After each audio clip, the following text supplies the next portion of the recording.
ओम श्री गणेशाय नमः। ओम गुरुर्ब्रह्मा गुरुर्विष्णु गुरुर्देवो महेश्वरः गुरुर्साक्षात् परब्रह्म तस्मै श्री गुरुवे नमः। नमः पूर्वेभ्यः पूर्वजेभ्यः ऋषिभ्यश्च। ओम। आप सभी को नमस्कार। मैं हूं भुवन जोशी और स्वागत है आप सभी का आपके अपने YouTube चैनल फ्रेश उत्तराखंड में। सर्वप्रथम आप सभी को चैत्र नवरात्र और हिंदू नववर्ष की हार्दिक बधाई और शुभकामनाएं हैं।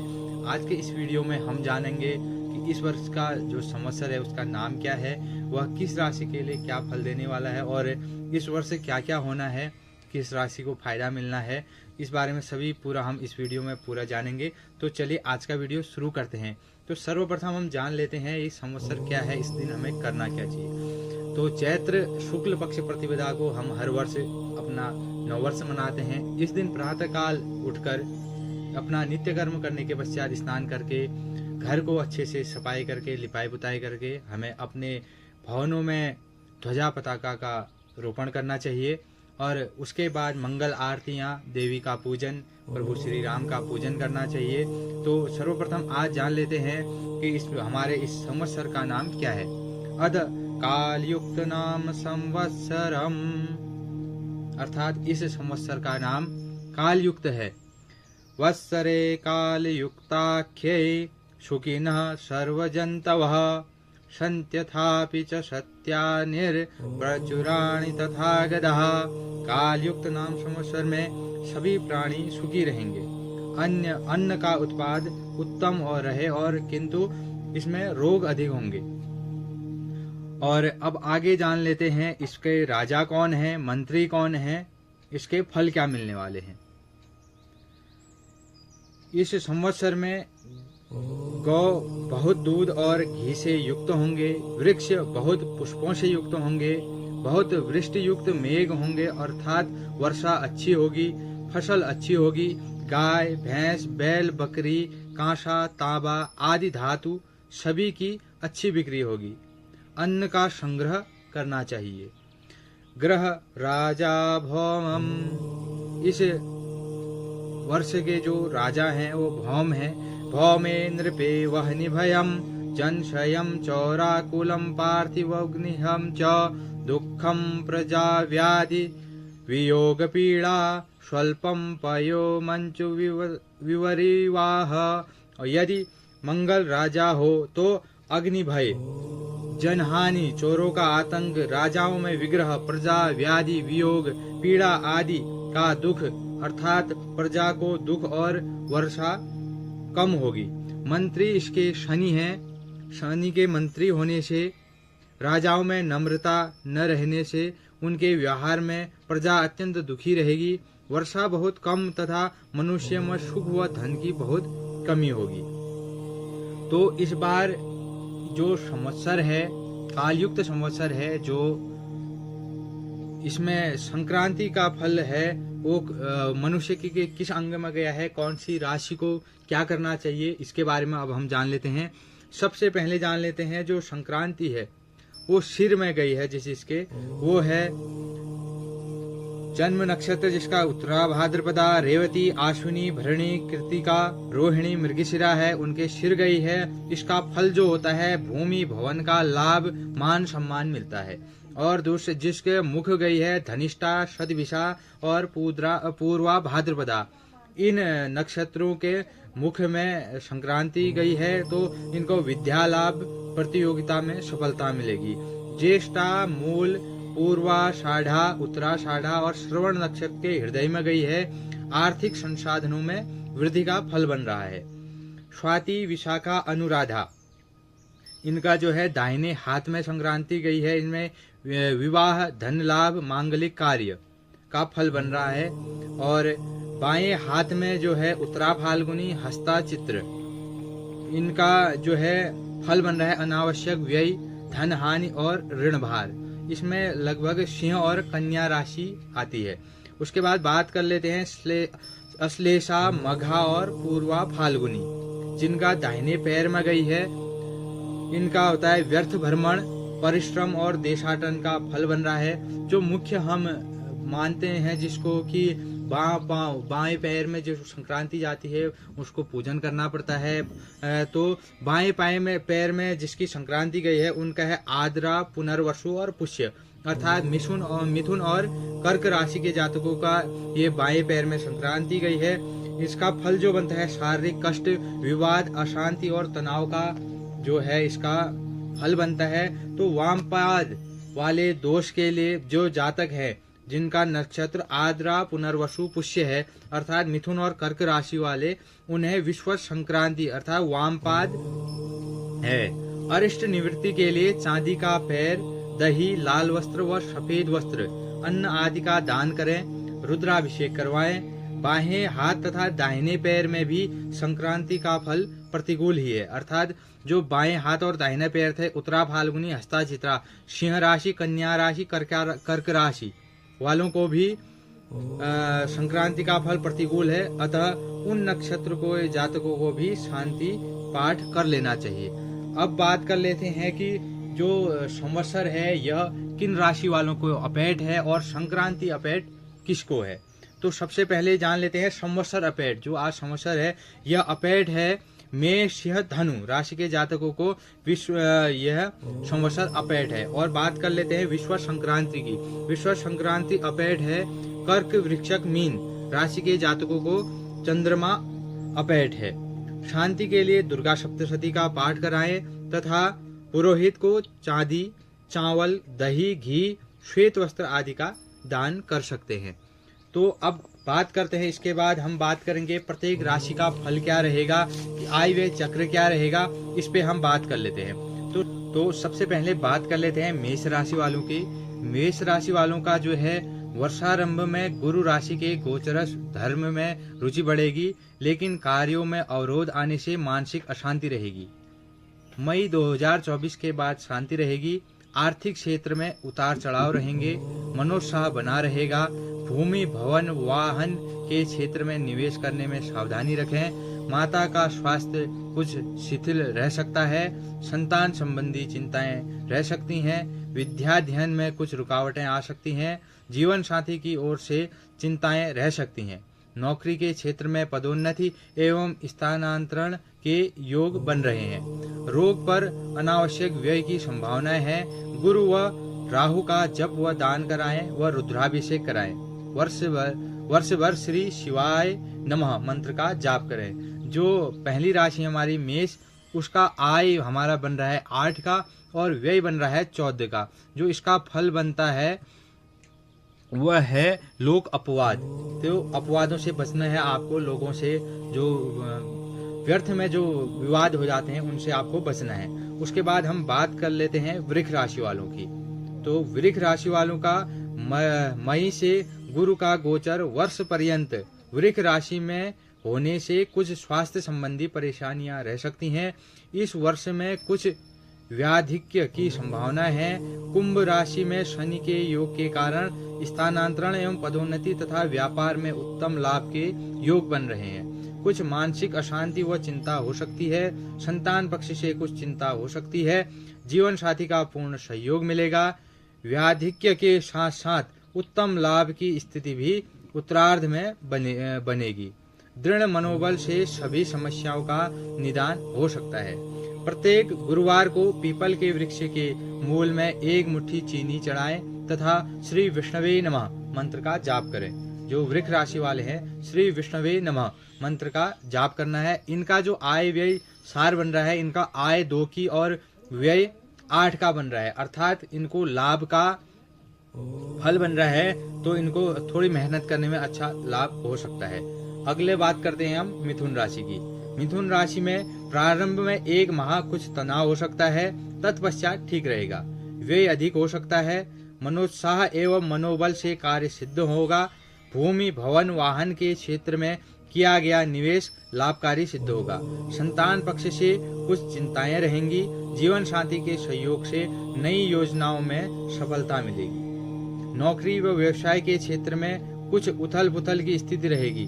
आर्थिक स्थिति अच्छी रहेगी। राहु केतु का जाप व दान कराएं। श्री हनुमान चालीसा का नित्य पाठ करें। मंगल का जाप व दान करें तथा श्री रामदूताय हनुमते नमः इस मंत्र का सतत जाप करें। इनका जो चक्र है वो बन रहा है 5 आय 5 व्यय, अर्थात इनको भी लाभ का फल बन रहा है। इसके बाद हम बात कर लेते हैं कर्क राशि वालों की। कर्क राशि वालों में धन में अभिरुचि बढ़ेगी, घर कुटुंब में कुछ अशांति का वातावरण हो सकता है, लेकिन मनुष्य एवं धर्म बल में स्थितियों में नियंत्रण करने पर आप सफल रहेंगे। भूमि भवन वाहन के क्षेत्र में किया गया निवेश लाभकारी सिद्ध होगा। संतान पक्ष से कुछ चिंताएं रहेंगी। जीवन साथी का स्वास्थ्य खराब रह सकता है। व्यवसाय व नौकरी के क्षेत्र में प्रगति पदोन्नति होगी। आय के नए स्रोतों का सृजन होगा। शनि की ढैया से कुछ अशांति रह सकती है। शनि का जाप व दान कराएं। श्री परमेश्वराय शनैश्चराय नमः इस मंत्र का आपको जाप करना है। आपका जो है आय 14 की और व्यय 2 का हो रहा है, तो आपका फल विजय का बन रहा है, तो आपको प्रयास करने में विजय मिल सकती है। तो अब बात करते हैं हम सिंह राशि वालों की। वर्षारंभ में कुछ स्वास्थ्य संबंधी परेशानियां रहेंगी। परिवार में कुछ अशांति व तनाव का वातावरण रहेगा। भूमि भवन वाहन के क्षेत्र में पूंजी निवेश में पूर्ण सावधानी रखें। संतान की प्रगति की संभावनाएं हैं। संतान की ओर से हर्ष का समाचार मिलेगा। जीवन साथी का स्वास्थ्य ढुलमुल रहेगा, लेकिन जीवन साथी का पूर्ण सहयोग मिलेगा। सर्दी जुकाम बुखार एवं चोट आदि से सावधान रहने की आवश्यकता है। व्यवसाय नौकरी के क्षेत्र में स्थिति अति उत्तम रहेगी। आर्थिक लाभ उत्तम रहेगा। मंगल व राहु का जाप व दान कराएं। श्री हनुमान चालीसा का नित्य पाठ करें। बात कर लेते हैं इनके आय व्यय चक्र की। तो इनका भी आय जो है 2 का और व्यय 14 का बन रहा है, अर्थात इनको भी विजय का फल बन रहा है सिंह राशि वालों का। अब बात कर लेते हैं हम कन्या राशि वालों की। कन्या राशि में स्वास्थ्य संबंधी परेशानियां रहेंगी। विशेषकर सिर व पेट संबंधी परेशानियां हो सकती हैं। परिवार के किसी सदस्य को कुछ परेशानी का सामना करना पड़ेगा। उच्च मनोबल व स्वबुद्धि विवेक से विकट परिस्थितियों से सहजता से उबर जाएंगे। भूमि भवन वाहन के क्षेत्र में पूंजी निवेश में पूर्ण सावधानी रखें। संतान पक्ष से हर्ष का समाचार मिलेगा। जीवन साथी के स्वास्थ्य संबंधी कुछ चिंताएं रहेंगी। भाग्य की प्रबलता से सभी अनुकूलताएं प्राप्त होंगी। राहु केतु व बृहस्पति का जाप व दान कराएं। श्री गुरुवे नमः इस मंत्र का जाप कराएं। तो कन्या राशि वालों का जो है आय 5 की है और व्यय 5 की है, तो इनको भी लाभ का फल बन रहा है कन्या राशि वालों को। उसके बाद हम बात कर लेते हैं तुला राशि वालों की। कुछ स्वास्थ्य संबंधी परेशानियां रहेंगी। घर परिवार में शांति अशांति का मिला जुला वातावरण रहेगा। उच्च मनोबल से विपरीत परिस्थितियों में भी विजय प्राप्त करने में समर्थ होंगे। भूमि भवन वाहन के क्षेत्र में किया गया पूंजी निवेश लाभदायक होगा। संतान पक्ष से हर्ष व चिंता के मिश्रण समाचार प्राप्त होंगे। जीवन साथी के स्वास्थ्य संबंधी चिंताओं का सामना करना पड़ सकता है। धर्म व भक्ति के क्षेत्र में विशेष अभिरुचि बढ़ेगी। बृहस्पति व राहु का जाप व दान कराएं। श्री राधा कृष्णाभ्याम नमः मंत्र का जाप करें।